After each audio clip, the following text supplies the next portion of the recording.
Tuesday morning to you. Thank you for waking up with us. We had quite the night last night in the weather department. We're going to tell you all about it, but yeah, it's been quite the morning so far. Well, it certainly has, because people are waking up to all of that storm damage and the cleanup, and for some it means they are going to have to find another place to live. We do begin with our breaking weather coverage, and the area of Manchester, which is in Washtenaw County, was definitely one of the areas worst hit. And that's where Local 4's Nick Monticelli is there live. And Nick, the building behind you is seeing some pretty significant damage to the roof there.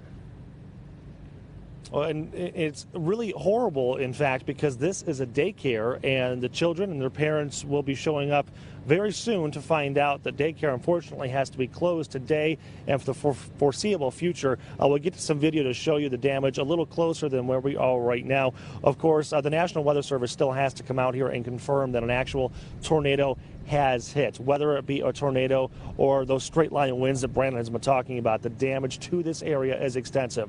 This home is obviously has a lot of work ahead of it. The sun is now up. We can see more in the area. Another home nearby also has some pretty bad damage. Like I mentioned, this is a daycare. The homeowners just arrived. They were here at the time. They got the alert on their phone that the storm was coming through and to take cover, and they got to the basement just in time. It was around 1:30 in the morning. My wife and I were asleep. Her phone received an alert. We woke up. We're deciding whether or not we should wake the children up. You could hear the wind kind of start to change, and that's when we made the judgment call. We went to the kids' rooms, got them up.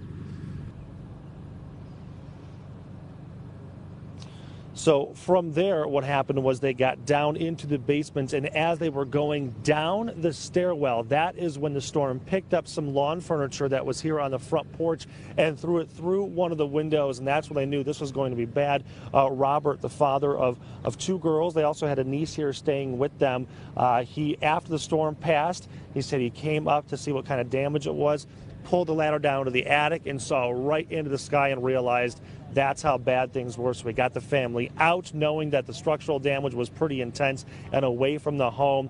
Police were here, fire were here to assess the damage, and the wife is on the phone right now with the Red Cross trying to figure out what they do next. Now, this is not the only home with damage in the area. We're told there's another home not far down this road. There's also a lot of power lines down, trees, propane tanks, campers, all flipped over. We've got a lot more to talk about coming up later on Local 4 News today. Evrod and Rhonda, back to you.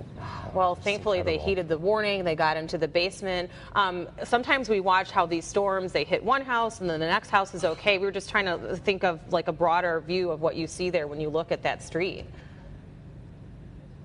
Yeah, you know, it's very strange, and Brandon and I have been exchanging emails back and forth because it's very difficult to tell, you know, what kind of storm pattern and damage you see around here. This is a very rural area. In fact, Mike is the guy behind the camera. We're going to flip around here real quick, Mike, just to give folks at home an idea of how rural this area is. It's very difficult to kind of tell where the store damage is going to be because the homes are hundreds of yards apart. So there may be significant damage off in a field, but it's very difficult to tell because you can't get in there.